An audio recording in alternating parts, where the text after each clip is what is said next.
The match. No, not Tiger versus Phil, but Rick versus Pete. Not for $9 million, but who gets to jump off the stratosphere on Las Vegas? Guys, how you doing? Welcome back to a brand new video. Simon down here at Burford Golf Lab. Is this the most hyped golf vlog ever? Yes. Did I ask Rick and Pete for permission to make this video? Yes. Does the loser have to jump off the stratosphere in Las Vegas? Yes. Do I know who actually won? No.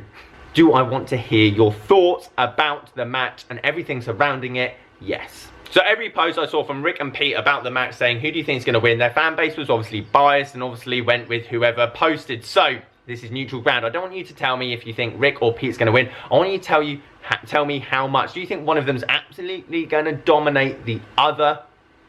Or do you think it's going to be a close match? And obviously the loser jumps off the stratosphere, bungee jump style, in Las Vegas. So in this video I want to talk about the clues and everything surrounding this match that obviously they've posted. But at the same time this does open a few doors.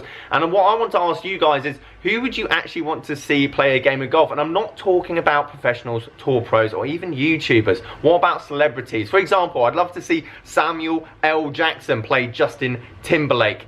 That kind of mix and match up. No, they're not professionals, and you're going to see some golf that's obviously resembles our own games that you see on a weekend. How do they perform under pressure with the crowds and cameras? I do feel like an amateur golf televised tournament or match play scenario is something that the game is missing.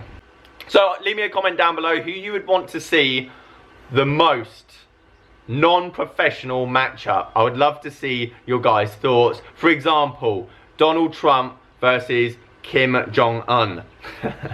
So I'm going to show you the post from both of them leading up to the match, and they did very well at hyping up, especially Rick. I think if we had to base this on how much you can sledge the other person, Rick definitely won, and Pete's a very nice, humble gentleman. Rick just went for the throat, and obviously Rick's hot of a win from his last game, the Golf Bidder Series.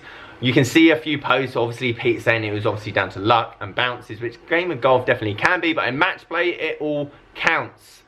However, if we were basing it on just who gave the more banter, who threw it a bit more, Rick definitely won, and he did very well, obviously building up that hype for the game. How do you take golf vlogs to the next level is the simple question, because there are so many golf vlogs out there that it's not like 2008. It wasn't a case of that there was 10 channels on golf on YouTube as a whole. It's now 2019 and there's a lot of people out there, and it's very difficult to get noticed through golf vlogs alone. Unless you're these three gentlemen, then every video that you produce absolutely bangs and is very entertaining. So here's my theory, and obviously I have no idea who won the match, but I'm going to show you both of their Insta stories throughout the day. The front nine was heavy loaded with Rick Shiels. Great tee shots, the sun was up, it was a very hot day, and both of their swings were very much getting filmed. However, towards the end of the round, we didn't necessarily see that many posts from Rick, whereas Peter was steady throughout the round of golf. So yes, they were getting a few slow-mo shots, they were getting a few stingers whilst they're out there. Obviously the golf course they were playing at looked unbelievable. But all the stories I saw from Peter was a few of the putts missing. And you wouldn't necessarily be filming putts, for example, just lipping out, or holing, for example, if they were par putts or if they were bogey putts. You'd be filming them if they were birdie putts. And the fact that he was still filming towards the end of the round makes me think that Peter did take the match. I do feel this scenario would suit splitting it up into a series. Obviously some of you are like, no, I want it all in one video. Yes, but I don't think we could sit through 50 minutes of a golf vlog. I don't think anyone can. I feel like getting the highlights of front nine, back nine, and then obviously the jump, I think would work very well. I don't know how it's going to split it up, but throughout the round I do feel the front nine is going to be very close, as both of them are quite chirpy and talkative throughout that part. And the back nine, I do feel Peter Finch does take it, purely because of the footage that I've seen and the fact that his shot into 18 looked very good. I don't know if it was 18, it looked 18. It looked relatively dark anyway. Now the big tell, the photos. after the round that everyone's talking about. The handshake. Or the photos outside the stratosphere. Insider knowledge tells me that those photos potentially were taken before the match. Which makes total sense, because then you're not going to be able to give away. You don't have to fake a smile, a grimace, to go, oh, fantastic, well done.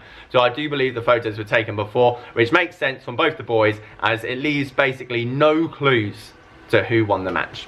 But I do feel Rick and Pete, especially where they are in terms of their YouTube career, this makes total sense, because obviously they've got very loyal fans, not necessarily the same fans, and the idea of them being pitted against each other, whereas they've pretty much been together from day dot, makes complete sense to obviously get some interest, interaction, and a bit of hype for this match going forward. Guys, thank you ever so much for watching. As always, leave this video a like if you liked it. Subscribe if you are new. Cheers to Rick and Pete for letting me make this video. Catch you guys later.